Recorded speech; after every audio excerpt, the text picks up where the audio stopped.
ओम ज्ञानतिमिरान्धस्य ज्ञानञ्जनशलाकया चक्षुरुन्मिलितमेन तस्मै श्रीगुरुवे नमः। श्रीचैतन्यमनोभीष्टं स्थापितं येन भूतले स्वयं रूपकदा मह्यं ददाति स्वपदान्तिकं वन्देऽहं श्रीगुरुः श्रीयुतपदकमलं श्रीगुरून् वैष्णवाचं श्रीरूपं साग्रजातं सगणरघुनाथान्वितं तं सजीवं साद्वैतं सावधूतं परिजनसहितं कृष्णचैतन्यदेवं श्रीराधाकृष्णपादान् सगणललिता श्रीविशाखान्विताश्च नारायणं नमस्कृत्यं नरं चैव नरोत्तमं देवीं सरस्वतीं व्यासं ततो जयमुदीरये सुन्वतां स्वकथा कृष्ण पुण्यश्रवणकीर्तनं हृदयन्तस्तु भद्राणि विध्नोति सुरसतां नष्टप्रायेषु भद्रेषु नित्यं भागवत सेवया भगवती उत्तमश्लोके भक्तिर्भवति नैष्टिकी तदा रजस्तम उभाव काम लोभादेश्येत् चेत एतेन रावृद्धिं स्थितिः सत्त्वे प्रसिद्धि एवं प्रसन्नमनसो भगवद्भक्ति योगता भगवतत्त्वविज्ञानमुक्तसङ्गस्य जायते विद्यन्ते हृदय ग्रंथि छिद्यन्ते सर्वसंशयं क्षीयन्ते चास्य कर्मणि दृष्ट्वा एवात्मनीश्वरे धर्म प्रोजितो कैटभ्यो अनत्रो परमो निर्वासराणां स्तां विद्यं वास्त्रमत्र वस्तु सिद्धं तापत्रय उन्मूलनम् श्रीमद्भागवतं प्रमाण अमलं प्रेमोपमार्थो महान श्री चैतन्य महाप्रभु मतमिदं तत्रादरो न परः। हे कृष्ण करुणा सिंधु दीनबंधु जगतपते गोपेश गोपिका कांत राधा कांत नमस्तुते तप्त कांचन गौरांगे श्री राधे वृंदावनेश्वरी वृषभानुसुते देवी प्रणमामि हरिप्रिये वाञ्छाकल्पतरुवक्षा कृपा सिन्धुभ्यो च पतितानां पावनेभ्यो वैष्णवेभ्यो नमो नमः। जय श्री कृष्ण चैतन्य प्रभु नित्यानंद श्री अद्वैत गदाधर श्रीवासादि श्री गौर भक्तवृंद। हरे कृष्ण कृष्ण कृष्ण हरे हरे, हरे राम राम राम हरे हरे। तो इसमें आज हम लोग वो श्रीमद् भागवतम अध्याय स्कंद एक अध्याय एक, ठीक है ना, मुनियों की जिज्ञासा टाइटल है। इसमें हम लोग सुनेंगे कि श्रीमद् भागवतम की महिमा क्या है, महात्म क्या है। ये पहला श्लोक में सुखदेव गोस्वामी बताते हैं परीक्षित महाराज को। बोलते हैं कि ओम नमो भगवते वासुदेवाय जन्माद्यस्य यतो अन्यतो विज्ञेश्वराट तेने ब्रह्म हृदय यो आदि कवये मुह्यन्ति यति सूर्यो तेजो वारिमृदा यथा विन्मयो यत्रम त्रिसर्गो मृषाम द्वाम्ना स्वेद सदा निरस्तत्वकम सत्यम परम धीमहि। हे प्रभु, हे वसुदेव पुत्र श्री कृष्ण, हे सर्वव्यापी भगवान, मैं आपको सादर नमस्कार करता हूँ। मैं भगवान श्री कृष्ण का ध्यान करता हूँ क्योंकि वे परम सत्य हैं और व्यक्त ब्रह्मांड के उत्पत्ति पालन और संहार के समस्त कारणों के आदि कारण हैं। वे प्रत्यक्ष तथा अप्रत्यक्ष रूप से सारे जगत से अवगत रहते हैं और वे स्वतंत्र हैं क्योंकि उनसे परे अन्य कोई कारण ही नहीं है। उन्होंने ही ईश्वर प्रथम आदि जीव ब्रह्मा जी के हृदय में वैदिक ज्ञान प्रदान किया। उन्हीं के कारण बड़े बड़े मुनि तथा देवता उसी तरह मोह में पड़ जाते हैं जिस प्रकार अग्नि में जल या जल में स्थल देखकर कोई माया के द्वारा मोहग्रस्त हो जाता है। उन्हीं के कारण ये सारे भौतिक ब्रह्मांड जो प्रकृति के तीन गुणों की प्रतिक्रिया के कारण अस्थायी रूप से प्रकट होते हैं वास्तविक लगते हैं, जबकि ये अवास्तविक होते हैं। अतः मैं उस भगवान श्री कृष्ण का ध्यान करता हूँ जो भौतिक जगत के भ्रामक रूपों में से सर्वथा मुक्त और अपने धाम दिव्य धाम में निरंतर वास करते हैं। मैं उनका ध्यान करता हूँ क्योंकि वे ही परम सत्य हैं। तो श्रीमद् भागवतम में सुखदेव गोस्वामी पहले श्लोक में भगवान श्री कृष्ण को आदि पुरुष के रूप में, ब्रह्मांड की उत्पत्ति पालन और संहार के रूप में आदि कारण बताते हैं। बोलते हैं मैं उस वसुदेव पुत्र श्री कृष्ण जो सर्वव्यापी भगवान है उनको मैं सादर नमस्कार करता हूँ क्योंकि वही ध्यान के योग्य हैं, वही परम सत्य हैं और प्रत्येक ब्रह्मांड के उत्पत्ति पालन और संहार के समस्त कारणों के आदि कारण हैं। वे प्रत्यक्ष तथा अप्रत्यक्ष रूप से सारे जगत में अव्यक्त रहते हैं। इस जगत की उत्पत्ति तो करते हैं लेकिन इस जगत में अव्यक्त रूप में होते हैं। वे परम स्वतंत्र हैं क्योंकि उनसे परे अन्य कोई कारण नहीं है। उन्होंने ईश्वर प्रथम आदि जीव ब्रह्मा जी के हृदय में वैदिक ज्ञान प्रदान किया। तो ये जो ज्ञान है श्रीमद् भागवतम का, ये सर्वप्रथम उन्होंने आदि जीव जो ब्रह्मा जी हैं, जो सृष्टि के पहले पुरुष हैं, उनके हृदय में ये वैदिक ज्ञान प्रदान किया। उन्हीं के कारण बड़े बड़े मुनि तथा देवता उसी तरह मुंह में पड़ जाते हैं जिस प्रकार अग्नि में जल या जल में स्थल देखकर कोई माया द्वारा मोहग्रस्त हो जाता है। तो भगवान के कारण ही बड़े बड़े मुनि भी या देवता भी मोहग्रस्त हो जाते हैं और वो भ्रम से अग्नि में जल या जल में स्थल देखकर माया के द्वारा मोहग्रस्त हो जाते हैं। उन्हीं के कारण ये सारा भौतिक ब्रह्मांड जो प्रकृति के तीन गुणों की प्रतिक्रिया के कारण अस्थायी रूप से प्रकट होता है वास्तविक लगते हैं कि भगवान ही अपने माया का विस्तार करके इस भौतिक जगत या भौतिक ब्रह्मांड को प्रकृति के तीन गुणों की प्रतिक्रिया के कारण हर जीव कार्य करते हैं, लेकिन यह अस्थायी रूप से प्रकट होता है। अस्थायी नहीं है, अस्थायी है। वास्तविक लगते हैं जबकि ये अवास्तविक होते हैं। ये भौतिक जगत देखने में वास्तविक लगता है लेकिन ये क्या है, परमानेंट नहीं है। मैं उस भगवान का ध्यान करता हूँ जो भौतिक जगत के उनके भ्रामक रूपों से सर्वथा मुक्त अपने दिव्य धाम में निरंतर वास करते हैं। मैं उनका ध्यान करता हूँ क्योंकि वही परम सत्य है। तात्पर्य में लिखते हैं कि भगवान वासुदेव को नमस्कार करना प्रत्यक्ष रूप से वसुदेव तथा देवकी के दिव्य पुत्र भगवान श्री कृष्ण को इंगित करता है।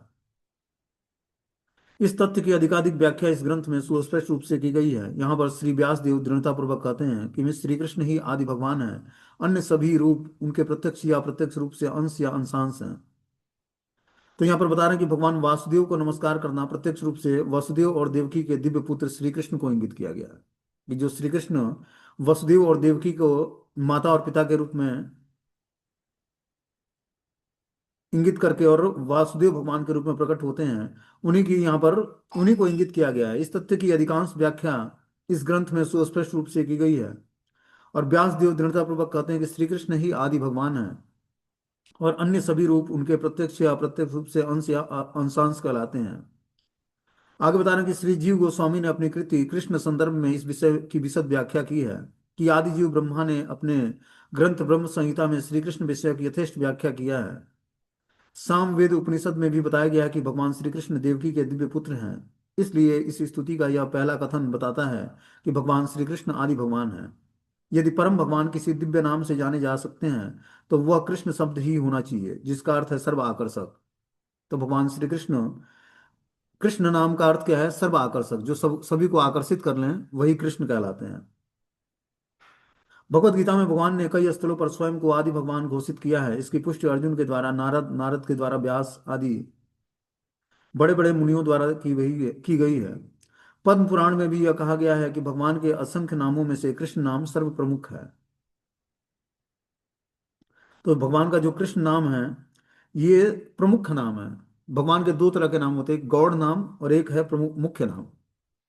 तो मुख्य नाम लीलाओं पर आधारित होते हैं और गौड़ नाम जो है, जैसे सृष्टि के पालन करता, सृष्टि के रचयिता, ये सब जिस तरह के नाम होते हैं जो गौड़ नाम कहलाते हैं। और जो लीलाओं पर आधारित होते हैं, जैसे गोविंद नाम है भगवान का, कृष्ण नाम है, गोपाल नाम है, कि ये लीलाओं पर आधारित नाम मुख्य नाम कहलाता है।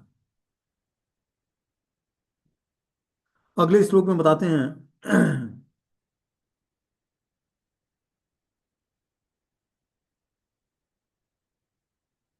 धर्म पूजितो कैटको नत्रो परमो निर्मत्सरणम सतम वेद्यम वास्त्रमत्र वस्तु शिवदम तापत्रय उन्मूलनम श्रीमद्भागवतम महामुनि कृतम किमुआ परेरीश्वरम संघो अवरुद्धति अत्र कृतविषु तत्क्षणात्। यह भागवतम पुराण भौतिक कारणों से प्रेरित होने वाले समस्त धार्मिक कृत्यों को पूर्ण रूप से बहिष्कृत करने वाला है और सर्वोच्च सत्य का प्रतिपादन करता है जो पूर्ण रूप से शुद्ध हृदय वाले भक्तों के लिए बोधगम्य है। तो ये जो भागवत पुराण है, श्रीमद् भागवत पुराण, ये भौतिक कारणों से प्रेरित होकर होने वाले समस्त धार्मिक कृत्यों को पूर्ण रूप से बहिष्कृत करता है। इसमें कोई भी जो ज्ञान दिया गया है वो भौतिक कारणों से प्रेरित होकर ज्ञान नहीं दिया गया है। और समस्त धार्मिक कृत्यों को भी पूर्ण रूप से बहिष्कृत करके सर्वोत्तम सत्य का प्रतिपादित किया गया है। जो सर्वोत्तम सत्य है, कृष्ण का ज्ञान, उसको इस शास्त्र में प्रतिपादित किया गया है, जो पूर्ण रूपेण शुद्ध हृदय वाले भक्तों के लिए बोधगम्य है। जिनका हृदय भक्ति करके शुद्ध हो गया है, वही इस शास्त्र को समझ सकते हैं, रियलाइज कर सकते हैं। यह सर्वोत्तम सत्य वास्तविकता है जो माया से पृथक होते होते हैं और सबों के कल्याण के लिए है। तो ये जो ग्रंथ है, ये सर्वोत्तम सत्य वास्तविकता है। इसमें जो ज्ञान दिया गया है वो वास्तविक ज्ञान है, जो माया से पृथक होते हुए सबों के कल्याण के लिए है। कि इस ग्रंथ का अगर हम अध्ययन करते हैं, इसको फॉलो करते हैं, तो हम माया के प्रभाव से छूट जाएंगे और हमारा कल्याण के रास्ते पर हम आगे बढ़ जाएंगे। ऐसे सत्य तीनों प्रकार के संतापों को समूलतः नष्ट कर देते हैं। ये जो ज्ञान है, ये हमारे तीनों प्रकार के संतापों को नष्ट कर देगा। जितने ही क्लेश होते हैं, आदि दैविक क्लेश, आदि भौतिक क्लेश और आध्यात्मिक क्लेश, ये तीनों तापों को, संतापों को नष्ट करने में सक्षम है। महामुनि व्यास देव द्वारा संकलित यह सौंदर्यपूर्ण भागवत ईश्वर साक्षात्कार के लिए अपने आप में पर्याप्त है। और जो भगवान को ईश्वर साक्षात्कार करना है, तो हमें ये जो संकलित ग्रंथ है व्यास देव द्वारा, इस भागवत को पढ़ने से हम ईश्वर साक्षात्कार कर लेंगे। ये अपने आप में पर्याप्त ज्ञान है। तो फिर अन्य किसी शास्त्र की क्या आवश्यकता है? और जो यही ज्ञान पूर्ण रूपेण और जो पर्याप्त है, तो हमें अन्य किसी शास्त्र को पढ़ने की क्या आवश्यकता है? जैसे जैसे कोई ध्यान पूर्वक तथा विनीत भाव से भागवत के संदेश को सुनता है, वैसे वैसे ज्ञान के संस्कार से उसके हृदय में परमेश्वर स्थापित हो जाते हैं। बस व्यक्ति इस ज्ञान को श्रद्धा पूर्वक स्वीकार करे और अनुशीलन करे, तो धीरे धीरे उसके हृदय में परमेश्वर की का प्रेजेंस अनुभव होने लगेगा, परमेश्वर स्थापित हो जाएंगे। तात्पर्य में लिखते हैं कि धर्म में चार मूल विषय सम्मिलित हैं: पुण्य कर्म, आर्थिक विकास, इंद्रिय तुष्टि और भवबंधन से मोक्ष। धर्म, अर्थ, काम और मोक्ष, चार चीजें हैं। धर्म के चार मूल सिद्धांत बताए गए हैं। अधार्मिक जीवन बर्बर अवस्था है। वस्तुतः मानव जीवन का समारंभ धर्म के सूत्रपात से होता है। आहार, निद्रा, भय और मैथुन, ये पशु जीवन के चार नियम हैं। ये चारों पशुओं तथा मनुष्यों में समान रूप से लागू होते हैं। कि जो धर्म जो है, आहार, निद्रा, भय और मैथुन, ये चार चीजें जो हैं, चार नियम जो हैं, ये पशु जीवन के लक्षण हैं। लेकिन ये मनुष्यों पर भी लागू होता है। मनुष्य भी इसी के लिए जीवित रहता है जब तक वो भगवान की शरण ग्रहण नहीं करता है। किंतु मनुष्यों में एक अतिरिक्त कार्य धर्म होता है। धर्म के बिना मनुष्य जीवन पशु जीवन से ज्यादा अच्छा नहीं है। पशु के लिए कोई धर्म नहीं है, लेकिन मनुष्य के लिए धर्म बताया गया है। धर्म क्या है? धर्मम तो साक्षात भगवत प्रणीतम। जो भगवान भगवत गीता के माध्यम से आदेश देते हैं, उस आदेश का पालन करना ही धर्म है। जिसे भगवान ने वर्णाश्रम धर्म बताया है, कि वर्ण और आश्रम के हिसाब से अपने वृत्तिपरक कर्तव्यों को करते हुए हमारे भक्ति में जुड़ो। तो यही मनुष्य का वास्तविक धर्म है, कि अपने वृत्तिपरक कर्तव्यों को करते हुए भगवान की भक्ति में जुड़े। धर्म के बिना मनुष्य जीवन पशु जीवन से ज्यादा अच्छा नहीं है। अतः प्रत्येक मानव समाज में धर्म का कोई न कोई रूप पाया जाता है, जिसका उद्देश्य आत्म साक्षात्कार है, और जो ईश्वर के साथ मनुष्य के शाश्वत संबंध को बताने वाला है। तो बता रहे हैं कि जो है प्रत्येक मानव समाज में धर्म का कोई न कोई रूप पाया जाता है, जिसका उद्देश्य आत्म साक्षात्कार है, और जो ईश्वर के साथ मनुष्य के शाश्वत संबंध को बताने वाला है। तो हम जब हमारा उद्देश्य आत्म साक्षात्कार होगा, तब हम ईश्वर के साथ अपने शाश्वत संबंध को समझ पाएंगे। और ये संबंध हमें तब समझ में आएगा जब हम भगवान की भक्ति को स्वीकार करेंगे। बिना भक्ति को स्वीकार किए हुए हम परम भगवान से अपने संबंध को जागृत नहीं कर पाएंगे, और न ही आत्म साक्षात्कार के रास्ते पर आगे बढ़ पाएंगे। अगले श्लोक में बताते हैं, निगम कल्पतरु गलितम फलम सुख मुखा द्रविमित सन्निहितम पिबत भागवतम रसमालयम मुहुर्को रसिका भुवि भावुक।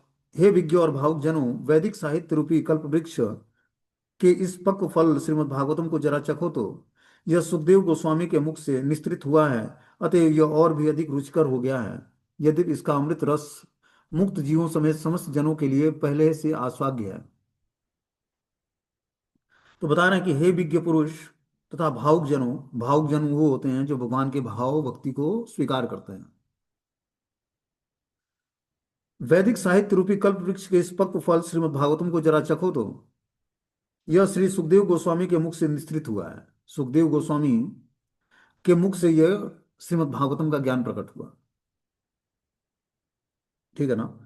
उनको उनके गुरु व्यास देव ने बताया था, और व्यास देव को स्वयं ब्रह्मा जी ने ज्ञान प्रदान किया था। सुखदेव गोस्वामी के पिता का नाम व्यासदेव था, और व्यासदेव उनके गुरु भी थे।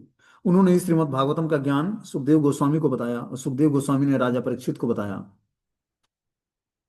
और उसी सभा में सूत गोस्वामी थे, उन्होंने 88,000 ऋषियों को नैमिषारण्य में वही भागवतम की कथा सुनाई, जो हम लोग सुन रहे हैं। बता रहे हैं ये श्रीमद् भागवतम श्री सुखदेव गोस्वामी के मुख से निस्तृत हुआ, अतः यह और भी अधिक रुचिकर हो गया है। यद्यपि इसका अमृत रस मुक्त जीवों समेत समस्त जीवों जनों के लिए पहले से आस्वाद्य है। तात्पर्य में लिखते हैं कि पिछले दो श्लोकों में यह निश्चित रूप से सिद्ध हो गया है कि श्रीमद् भागवतम दिव्य साहित्य है, जो अपने दिव्य गुणों के कारण अन्य समस्त वैदिक शास्त्रों को पीछे छोड़ देता है। श्रीमद् भागवतम दिव्य गुणों के कारण समस्त वैदिक शास्त्रों को पीछे छोड़ देता है, क्योंकि इसमें भगवान की शुद्ध भक्ति का वर्णन है, मिश्रित भक्ति का नहीं। क्या? प्योर लविंग डिवोशनल सर्विस, भगवान की प्रेममयी पवित्र सेवा के बारे में इसमें गुणगान किया गया है व्यासदेव द्वारा। बताना कि यह समस्त लौकिक कार्यकलापों तथा लौकिक ज्ञान से परे है। ये भौतिक संसार के किसी ज्ञान या कार्यकलापों से परे, लौकिक कार्यकलाप और लौकिक ज्ञान से परे ये श्रीमद् भागवतम का ज्ञान है। इस श्लोक में बताया गया कि श्रीमद् भागवतम न केवल उत्कृष्ट साहित्य है, अपितु यह समस्त वैदिक साहित्य का परिपक्व फल है। समस्त वैदिक साहित्य जितने भी हैं उसका जो निचोड़ निकलता है शुद्ध प्रेममय सेवा भगवान की, उसके बारे में इसमें वर्णन है। दूसरे शब्दों में यह सभी वैदिक ज्ञान का नवनीत सार है। यह सब दृष्टि में रखते हुए यह समझना चाहिए कि धैर्य एवं नम्रता से श्रवण करना निश्चित रूप से आवश्यक है। इस ग्रंथ को अगर हम धैर्य पूर्वक और नम्रता पूर्वक श्रवण करेंगे तो ये हमारे लिए बहुत ही प्रॉफिट देने वाला है। अतः मनुष्य को चाहिए कि वह श्रीमद् भागवतम द्वारा प्रदत्त संदेशों को तथा उपदेशों को अत्यंत आदर के साथ तथा ध्यान पूर्वक ग्रहण करे। जब हम श्रीमद् भागवतम के इस ज्ञान को अत्यंत आदर और ध्यान पूर्वक ग्रहण करते हैं तब ये हमारे हृदय में भगवान की शुद्ध प्रेम और भक्ति को प्रकट करता है। अगले श्लोक में बताते हैं कि नैमिषारण्य अनिमिषम क्षेत्रे ऋषयः शौनकादयः सत्रम स्वर्गाय लोकाय सहस्त्र सममासतत। एक बार नैमिषारण्य के वन में एक पवित्र स्थल पर शौनक आदि महान ऋषिगण भगवान तथा उनके भक्तों को प्रसन्न करने के लिए एक 1000 वर्षों तक चलने वाले यज्ञ को संपन्न करने के उद्देश्य से एकत्र हुए। तो बता रहे हैं कि एक दिन अपने प्रातःकालीन कार्यों से सारे निवृत्त होकर और अग्निहोत्र यज्ञ करने के लिए समस्त ऋषि मुनि ने सूत गोस्वामी को सम्मान पूर्वक व्यासासन पर विराजित किया और उनसे ये कुछ प्रश्न पूछे, 6 प्रकार के प्रश्न पूछे।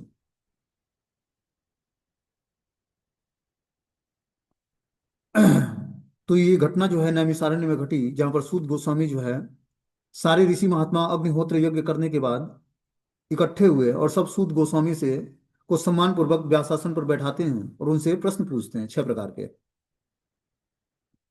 ऋषय ऊचु त्वाम खलु पुराणानि सेतिहासानि चानगम आख्यातम तान्यपधीतानि धर्मशास्त्राणि नान्युतः। मुनियों ने कहा कि हे सूत गोस्वामी, एक आदर्श और आज्ञाकारी शिष्य होने के कारण आपने अपने गुरु वर्ग से संपूर्ण ज्ञान तथा उनकी कृपा प्राप्त किया। कि जो शिष्य आज्ञाकारी है और आदर्श है वही अपने गुरु वर्ग से संपूर्ण ज्ञान और कृपा को प्राप्त कर पाता है। बिना आज्ञाकारी बने हुए हम अपने गुरु वर्गों की कृपा को प्राप्त नहीं कर पाएंगे। कृपया हमें बताइए कि आपने आपके अनुसार किस कार्य में जन सामान्य को परम कल्याण होगा। कलयुग में लोगों की आयु अत्यंत कम होगी, साथ ही वे झगड़ालू, आलसी, भ्रमित, दुर्भागे और सदैव उद्विग्न रहने वाले होंगे। भिन्न भिन्न शास्त्रों में उनके लिए भिन्न भिन्न कर्तव्यों का उल्लेख मिलता है। अतः आपसे निवेदन है कि आप कृपया करके उन शिक्षाओं का सार निचोड़ हमारे समक्ष प्रस्तुत करें। इससे समस्त प्राणी जगत का परम कल्याण होगा और उनके हृदय पूरी तरह से संतुष्ट हो जाएंगे।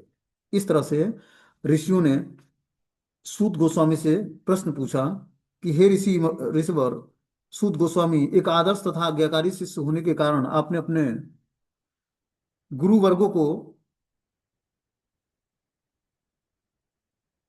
से उनकी कृपा प्राप्त की है। कृपया हमें भी बताइए कि आपके अनुसार किस कार्य में जन सामान्य का परम कल्याण होगा। किस कौन सा कार्य किया जाए जिससे समस्त जन सामान्य का कल्याण हो पाए। कलयुग में लोगों की आयु बहुत कम है, साथ साथ ही वे झगड़ालू हैं, आलसी हैं, भ्रमित हैं, दुर्भागे हैं और सदैव उद्विग्न रहने वाले हैं। इस कलयुग में शास्त्रों में उनके लिए भिन्न भिन्न कर्तव्यों का उल्लेख भी मिलता है। तो आपसे निवेदन है कि आप कृपया उन शिक्षाओं का सार निचोड़ बताएं, हमारे सामने प्रस्तुत करें, जिससे प्राणी जगत का परम कल्याण हो और उनके हृदय पूरी तरह से संतुष्ट हो जाएं।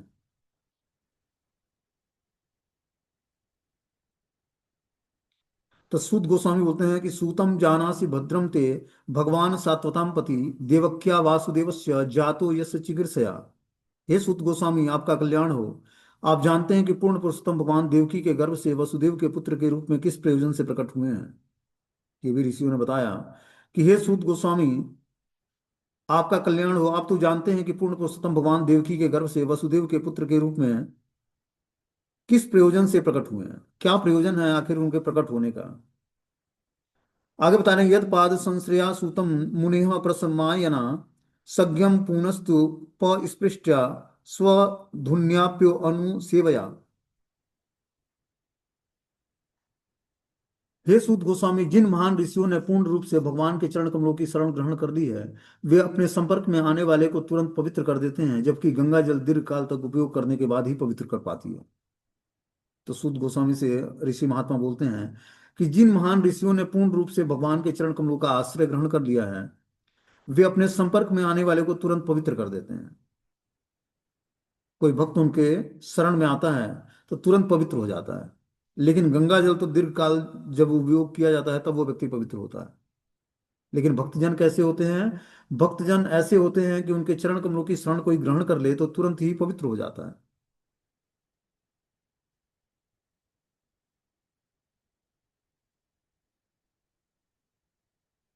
कृपया भगवान के उन विभिन्न अवतारों और उन अवतारों में उनके द्वारा रची अद्भुत लीलाओं का वर्णन करें।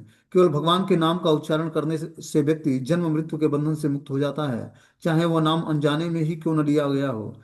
इसलिए नारद मुनि जैसे महान भक्त सदैव भगवान के नामों और महिमाओं का गान करते रहते हैं। तो इस प्रकार उन्होंने सूत गोस्वामी से ये सारे क्वेश्चंस पूछते हैं। आगे बता रहे हैं कि ऐसे शुद्ध भक्तों के दर्शन मात्र से व्यक्ति पवित्र हो जाता है, जबकि गंगा में तो स्नान करने के बाद व्यक्ति लंबे समय के बाद पवित्र होता है। इस कलह प्रधान युग में पापों से उद्धार पाने का इच्छुक ऐसा कौन है जो भगवान के पुण्य यीशु को सुनना नहीं चाहेगा? उनके दिव्य कर्म अत्यंत उदार और अनुग्रहपूर्ण हैं और नारद जैसे महान विद्वान मुनि द्वारा गायन किए जाते हैं। अतः कृपया करके हमें उनके अपने विविध अवतारों के संपन्न साहसिक लीलाओं के विषय में बताएं, क्योंकि हम सुनने के लिए अत्यंत उत्सुक हैं। किस तरह से सारे महात्मा जो हैं सूत गोस्वामी से क्वेश्चन पूछते हैं कि जो भगवान के दिव्य कर्म और उदार और अनुग्रहपूर्ण चरित्र हैं, जो नारद मुनि जैसे विद्वान मुनियों के द्वारा गायन किए जाते हैं, अतः कृपया करके हमें उनके विविध अवतारों में संपन्न साहित्यिक लीलाओं के विषय में बताएं, क्योंकि हम सुनने के लिए बहुत ही उत्सुक हैं। हे सूत जी, कृपया करके हम हमसे भगवान के विविध अवतारों की दिव्य लीलाओं का वर्णन करें। जो परम नियंता भगवान के ऐसे कल्याणप्रद साहित्यिक कार्य और उनकी लीलाएं उनकी अंतरंग शक्तियों द्वारा संपन्न होते हैं, कि भगवान अपनी अंतरंग शक्तियों के द्वारा साहसिक कार्य और लीलाओं को संपन्न करते हैं। उन क्रियाकलापों को आप हमसे उद्घाटित करें।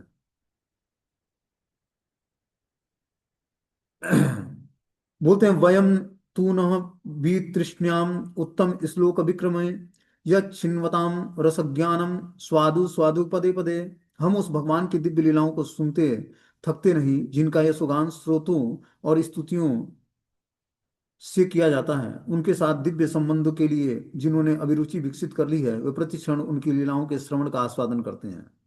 बता रहे हैं कि जो है हम उन भगवान की दिव्य लीलाओं को सुनते हुए थकते नहीं हैं, जिनका यशोगान श्रुति और स्मृति से किया जाता है। उनके साथ दिव्य संबंध के लिए जिन्होंने अभिरुचि विकसित कर ली है, वे प्रतिक्षण उनकी लीलाओं के श्रवण का आस्वादन करते हैं। तो जब हम भगवान के साथ दिव्य संबंध के लिए अपनी अभिरुचि विकसित कर लेंगे, तब जाकर हम प्रतिक्षण भगवान की लीलाओं के श्रवण का आस्वादन कर पाएंगे। उस तरह हमें भगवान की लीलाओं को सुनने की इच्छा जागृत नहीं होगी। जब क्या करेंगे, हम दिव्य संबंध को जागृत कर लेंगे और रुचि विकसित कर लेंगे, तब प्रतिक्षण भगवान की लीलाओं का श्रवण करने और आस्वादन करने का हमारे अंदर लालसा प्रकट होगा। आगे बता रहे हैं कि भगवान श्री कृष्ण ने बलराम सहित मनुष्यों की भांति क्रीड़ाएं की और इस प्रकार से प्रच्छन्न रहकर उन्होंने अनेक अलौकिक कृत्य किए। यह भली भांति जानकर कि कलयुग का प्रारंभ हो चुका है, हम इस पवित्र स्थल में भगवान का दिव्य संदेश सुनने के लिए इस प्रकार यज्ञ संपन्न करने के लिए दीर्घ सत्र में एकत्र हुए हैं। तो सारे ऋषियों ने बताया कि अब जो है कलयुग का प्रारंभ हो चुका है, हम इस पवित्र स्थल पर भगवान का दिव्य संदेश सुनने के लिए और इस प्रकार यज्ञ संपन्न करने के लिए दीर्घ सत्र में एकत्र हुए हैं। कि सभी लोग एकत्र इसलिए हुए कि हम लोग यज्ञ संपन्न करें और भगवान के दिव्य संदेश को सुनने के लिए एकत्रित हुए हैं। हम मानते हैं कि दैविक इच्छा से हमें आपसे मिलाया है, जिससे मनुष्यों के सत्व का नाश करने वाले इस कलि रूप दुर्लग्न सागर को तरने की इच्छा रखने वाले हम सब आपको नौका के कप्तान के रूप में ग्रहण कर सकते हैं। तो इस प्रकार ऋषियों ने बताया कि ये दैविक इच्छा से हमारा मिलन हुआ है, जिससे मनुष्यों के सत्व का नाश करने वाले इस कलि रूपी दुर्लग्न सागर को तरने की इच्छा रखने वाले जो भक्त लोग हैं, वो सब आपको नौका का कप्तान के रूप में ग्रहण कर सकें, कि आपके मुख से श्रीमद् भागवतम सुनकर वो धीरे धीरे इस दुर्लग्न माया रूपी संसार को पार कर जाएं। आगे बता रहे हैं कि ब्रूहि योगेश्वरो कृष्ण ब्रह्मण्य धर्म वर्मणि स्वाम काष्ठाम अधूनोपेते धर्म क शरणम गतः। चूंकि परम सत्य योगेश्वर श्री कृष्ण अपने निज धाम के लिए पलायन कर चुके हैं अतः कृपया करके हमें बताइए कि अब हम धर्म ने किसका आश्रय लिया है। जब भगवान इस धराधाम को छोड़कर चले गए हैं तो आखिर अब धर्म ने किसका आश्रय ले लिया है, जिसका आश्रय लेकर हम लोग भी धार्मिक कृत्य कर सकें। धर्म मूल रूप से साक्षात भगवान द्वारा स्थापित आचार्य संहिता है। जब भी धर्म के सिद्धांतों का दुरुपयोग होता है और उसकी उपेक्षा की जाती है तो धर्म की स्थापना करने के लिए स्वयं भगवान अवतरित होते हैं। इसका उल्लेख भगवत गीता में किया गया है। यहाँ पर नैमिषारण्य के ऋषि मुनि इन्हीं सिद्धांतों के विषय में पूछ रहे हैं। इस प्रश्न का उत्तर आगे दिया जाएगा। श्रीमद् भागवतम भगवान की दिव्य वाणी का स्वरूप है। इस प्रकार यह दिव्य ज्ञान एवं धर्म का पूर्ण स्वरूप है। तो बता रहे हैं कि धर्म का मूल सिद्धांत यही है जो साक्षात भगवान के द्वारा स्थापित आचार्य संहिता है। जो भगवान ने अपने आचार्य आचरण के माध्यम से जो सिद्धांत प्रस्तुत किए वही वास्तविक धर्म है जीवात्मा का। बोल रहे हैं जब भी धर्म के सिद्धांतों का दुरुपयोग होता है या उसकी उपेक्षा की जाती है तो धर्म की स्थापना करने के लिए भगवान अवतरित होते हैं। परित्राणाय साधूनाम विनाशाय च दुष्कृताम धर्म संस्थापनार्थाय संभवामि युगे युगे। भगवान धर्म की स्थापना करने के लिए इस धराधाम पर प्रकट होते हैं। इसका उल्लेख भगवत गीता में हुआ है। यहाँ पर नैमिषारण्य के ऋषि मुनि इन्हीं सिद्धांतों के विषय में पूछ रहे हैं। इस प्रश्न का उत्तर आगे बताया जाएगा। श्रीमद् भागवतम भगवान की दिव्य वाणी का स्वरूप है। भगवान का ये वांग्मय स्वरूप है श्रीमद् भागवतम। इस प्रकार यह दिव्य ज्ञान एवं धर्म का पूर्ण स्वरूप है। तो ये जो श्रीमद् भागवतम व्यक्ति सुनता या पढ़ता है तो धर्म में स्थित हो जाता है और ज्ञान में स्थिर हो जाता है। अधार्मिक व्यक्ति भी धार्मिक बन जाता है। आगे बता रहे हैं कि व्यास उवाच इति संप्रश्नम हृष्टो विप्राणाम रोमहर्षणम प्रतिपूज्यम वचस्ते तेषां प्रवक्तमुपचक्रमे। रोमहर्षण के पुत्र उग्रश्रवा सूत गोस्वामी ने ब्राह्मणों के सम्यक प्रश्नों से पूर्णतया प्रसन्न होकर उन्हें धन्यवाद दिया और वे उत्तर देने का प्रयास करने लगे। तो इस प्रकार सुखदेव गोस्वामी बड़े प्रसन्न हुए ब्राह्मणों के सम्यक प्रश्नों को सुनकर और उन्हें प्रश्नों के प्रसन्न होकर उन्हें धन्यवाद दिया और इस प्रकार अब उत्तर देने का प्रयास करने लगते हैं। बोलते हैं सूत उवाच एवं प्रव्रजन्तमनुपेत्य मोपेत कृत्यम द्वेपायनो विरह कातर आजुहावम पुत्रेति तन्मयतां तरवो अभिनेदु स्वसर्वभूत हृदय मुनिमानतो अस्मि। श्रील सूत गोस्वामी ने कहा कि मैं उस महामुनि सुखदेव गोस्वामी को सादर नमस्कार करता हूँ जो सबके हृदय में प्रवेश करने में समर्थ हैं। जब वे यज्ञोपवीत संस्कार तथा उच्च जातियों द्वारा किए जाने वाले अनुष्ठानों को संपन्न किए बिना ही संन्यास ग्रहण करके चले गए तो उनके पिता व्यासदेव उनके वियोग में भय से आतुर होकर चिल्ला उठे, हे पुत्र। उस समय वे वैसे ही वियोग की भावना में लीन थे। केवल ऐसे वृक्षों के शोकग्रस्त पिता के शब्दों का प्रतिध्वनि के रूप में उत्तर दिया। इस प्रकार जब सुखदेव गोस्वामी अपने माता के गर्भ से प्रकट होते हैं 16 वर्ष के पुत्र के रूप में, तो बिना वो यज्ञोपवीत संस्कार और उच्च जाति में किए जाने वाले अनुष्ठानों को संपन्न किए बिना ही संन्यास ग्रहण करके वो जंगल की तरफ चल पड़ते हैं। उनके पिता व्यासदेव उनके वियोग से के भय से कातर होकर चिल्ला उठते हैं कि हे पुत्र। उस समय जो वैसी ही वियोग की भावना में लीन थे केवल ऐसे वृक्षों में शोकग्रस्त पिता के शब्दों का प्रतिध्वनि के रूप में उत्तर दिया। तो वृक्षों ने उस शोकग्रस्त पिता जो व्यासदेव थे अपने पुत्र के शोक में शोकग्रस्त थे, तो जो वहां पर वृक्ष थे लताएं थी उन्होंने प्रतिध्वनि के रूप में उत्तर देना शुरू किया।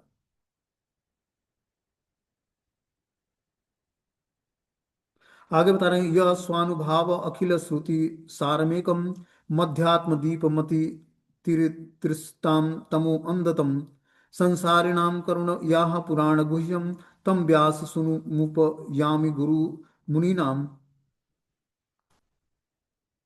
मैं समस्त मुनियों के गुरु व्यासदेव के पुत्र सुखदेव गोस्वामी को सादर नमस्कार करता हूँ जिन्होंने संसार के गहन अंधकारमय भागों को पार करने के लिए संघर्षशील उस निपट भौतिकतावादियों के प्रति अनुकंपा करके वैदिक ज्ञान के सार इस परम गुह्य पुराण को स्वयं आत्मसात करने के बाद अनुभव द्वारा कह सुनाया है।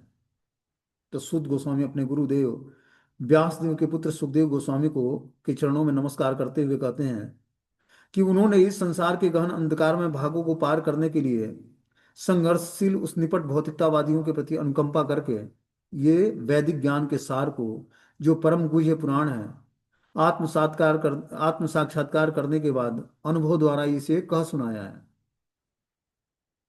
तो ये व्यासदेव के पुत्र सुखदेव गोस्वामी का जो अनुभव है वही इस श्रीमद् भागवतम का सार है। उसी को इसमें सुना रखा है।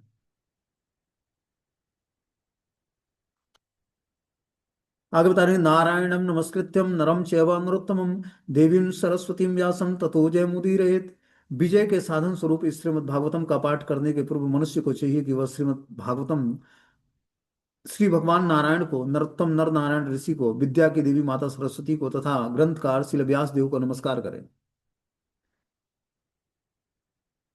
तो ये जो नारायणम नमस्कृत्यम नरम चैव नरोत्तमम देवीं सरस्वतीं व्यासं ततो जयमुदीरयेत्, श्रीमद् भागवतम पढ़ने से पहले ये श्लोक का उच्चारण करना चाहिए। बता रहे हैं, विजय के साधन स्वरूप इस श्रीमद् भागवतम का पाठ करने से पूर्व मनुष्य को चाहिए कि उस श्री भगवान नारायण को, नरोत्तम और नर नारायण ऋषि को, विद्या की देवी माता सरस्वती को और ग्रंथकार श्री व्यास देव को पहले नमस्कार करे, तब जाकर इस ग्रंथ को पढ़ना शुरू करे।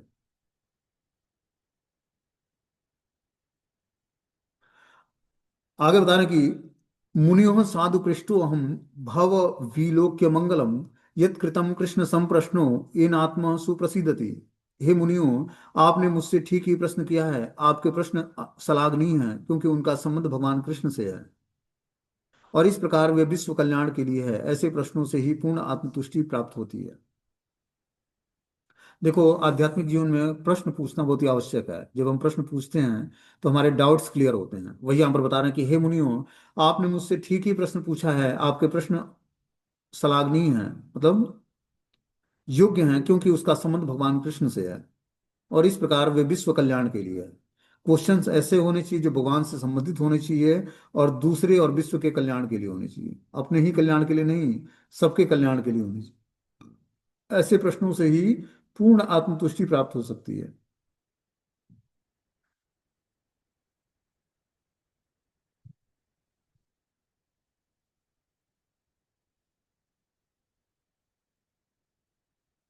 बोलते हैं, सबे पुंसो परो धर्मो यथो भक्ति अदुक्षजे अहेतु की अप्रतिहता ये आत्मा सुप्रसिद्ध थी। संपूर्ण मानवता के लिए परम वृत्ति वही धर्म वही है जिसके द्वारा सारे मनुष्य दिव्य भगवान की प्रेमा भक्ति प्राप्त कर सकें। ऐसी भक्ति अकारण और अखंड होनी चाहिए, जिससे आत्म पूर्ण रूप से तुष्ट हो सके। तो अब प्रश्न के उत्तर देने शुरू करते हैं। सूत गोस्वामी क्या बोलते हैं, सबे पुंसो परो धर्मो यथो भक्ति अधोक्षजे अहेतु की अप्रतिहता ये आत्मा सुप्रसिद्ध थी। संपूर्ण मानवता के लिए परम वृत्ति परक धर्म वही है जिसके द्वारा सारे मनुष्य दिव्य भगवान की प्रेमा भक्ति प्राप्त कर सकें। मतलब धर्म, अर्थ, काम और मोक्ष में सुखदेव गोस्वामी का कहना यह है कि वास्तविक परम वृत्ति परक धर्म क्या है, जिसके द्वारा मनुष्य दिव्य भगवान की प्रेमा भक्ति को प्राप्त कर सके। यही जीवात्मा का वास्तविक धर्म है। ऐसी भक्ति अकारण और अखंडन होती है। इसका कोई कारण नहीं होता है और अखंड होनी चाहिए। अखंड मतलब व्याप्त रूप से, मतलब पूर्ण रूपेण भक्ति में होनी चाहिए, जिससे आत्मा पूर्ण रूप से तुष्ट हो सके। ऐसी भक्ति जिससे आत्मा पूर्ण रूपेण तुष्ट हो सके, ऐसी भक्ति हमें स्वीकार करनी है। बता रहे हैं, सूत गोस्वामी नैमिषारण्य के ऋषियों के प्रथम प्रश्न का उत्तर देते हैं। ऋषियों ने सूत जी से अनुरोध किया था कि वे समस्त प्रमाणिक शास्त्रों का सार प्रस्तुत करें, जिससे पतित आत्मा या जन सामान्य उसे सरलता से ग्रहण कर सके। वेदों में मनुष्य के लिए दो प्रकार की वृत्तियां बताई गई हैं। एक प्रवृत्ति मार्ग या इंद्रिय भोग का मार्ग कहलाती हैं और दूसरा निवृत्ति मार्ग या त्याग का मार्ग कहलाता है। भोग का मार्ग निकृष्ट है और परम कारण के हेतु निवृत्त का मार्ग श्रेष्ठ है। तो दो मार्ग बताए गए हैं श्रीमद् भागवतम में। एक तो प्रवृत्ति मार्ग और दूसरा है निवृत्ति मार्ग। प्रवृत्ति मार्ग में व्यक्ति इंद्रिय भोग के मार्ग को स्वीकार करता है और धीरे धीरे भगवान की भक्ति करता है और आगे जीवन में सफलता पाता है। दूसरा है निवृत्ति मार्ग, जो त्याग का मार्ग है, कि उसने सब कुछ त्याग करके और भगवान की भक्ति को स्वीकार किया। बता रहे हैं, भोग का मार्ग निकृष्ट है और परम कारण के हेतु निवृत्ति का मार्ग श्रेष्ठ कहलाता है। तो जो निवृत्ति मार्ग है वो ज्यादा श्रेष्ठ है प्रवृत्ति मार्ग से। भोग का मार्ग निकृष्ट है और परम कारण के हेतु निवृत्ति का मार्ग श्रेष्ठ कहलाया गया। जीव को भौतिक जीवन एक प्रकार से वास्तविक जीवन का की रुग्ण अवस्था है। वास्तविक जीवन तो ब्रह्मभूत अवस्था अर्थात आध्यात्मिक अस्तित्व है, जहाँ जीव सनातन आनंदमय और ज्ञान से परिपूर्ण होता है। तो ऐसे ज्ञान को हमें स्वीकार करना चाहिए जो हमें ब्रह्मभूत अवस्था और आध्यात्मिक अस्तित्व से वाकिफ करा सके। जीव सनातन आनंदमय और ज्ञान से परिपूर्ण है। हम लोग का स्वरूप क्या है? हम लोग शाश्वत हैं, सनातन हैं, आनंदमयी हैं और ज्ञान से परिपूर्ण हैं। लेकिन भौतिक विषयों के टच में आने मात्र से हम अपने को क्षण भंगुर मानते हैं, हमारा आनंद कम हो जाता है और ज्ञान में हम परिपूर्ण नहीं बन पाते हैं। होता है ना कि यहाँ पर केवल कष्टों से छुटकारा पाने का व्यर्थ प्रयास मात्र है, और कष्टों का क्षणिक नाश मिथ्या ही सुख कहलाता है। अतः बढ़ते जाने वाले भौतिक भोग का मार्ग नाशवान, कष्टमय और मोहपूर्ण होने के कारण निकृष्ट है। कि जो रास्ता जो है भौतिक भोग का मार्ग है, वो नाशवान है, कष्टमय है और मोहपूर्ण है। वो हमारे अंदर मोह उत्पन्न करेगा और निकृष्ट कहलाएगा। किंतु भगवत भक्ति श्रेष्ठ धर्म कहलाती है, क्योंकि यह मनुष्य को सनातन, आनंदमय और ज्ञान से परिपूर्ण जीवन की ओर अग्रसर करती है। जब व्यक्ति भगवान की भक्ति को स्वीकार करता है, तो सनातन जीवन को प्राप्त करता है, आनंदमय जीवन को प्राप्त करता है, और धीरे धीरे जो है ज्ञान में परिपूर्ण बनता है। जब इसमें निकृष्ट गुण मिल जाते हैं तो यह कभी कभी दूषित हो जाता है। और जो हम भक्ति करते करते कभी कभी निकृष्ट गुणों को धारण कर लेंगे, तो उसका होगा, हमारी जो भक्ति है दूषित हो जाएगी उन गुणों के प्रभाव से। बोलते हैं भौतिक लाभ के लिए की गई भक्ति में सेवा